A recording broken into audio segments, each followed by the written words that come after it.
Satu lagi, kalau pasal sumpahan ni, saya pernah ada mimpi lah.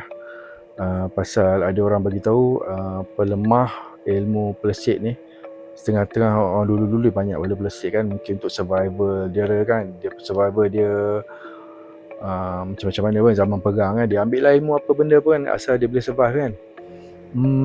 Antara untuk pelemah ilmu tu adalah anggur.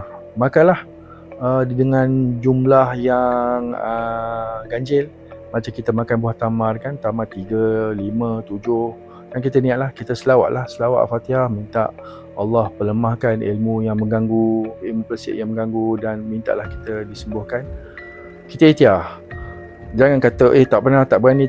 Sebab apa?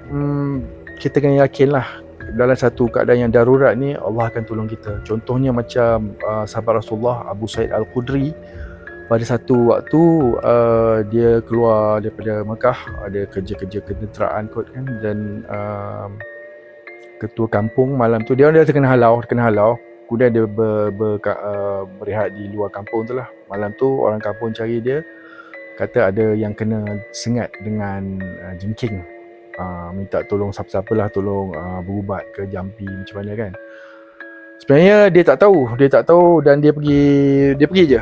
Dia pergi dan dia hanya baca Al-Fatihah saja. Dengan izin Allah, dia baca Fatihah, orang kampung tu sembuh dan diberi hadiah kambing, beberapa ekor kambing lah. Kemudian dia tak tahu macam mana kan nak berubat tu sebenarnya. Dia balik, dia beritahu pada Rasulullah. Rasulullah kata sebenarnya Al-Fatihah tu adalah penawar lah.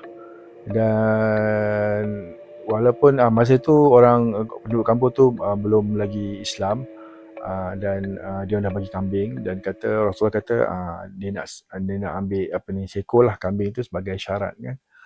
Jadi Abu Sa'id Al-Khudri boleh simpan hadiah yang dibagi oleh orang kampung tu.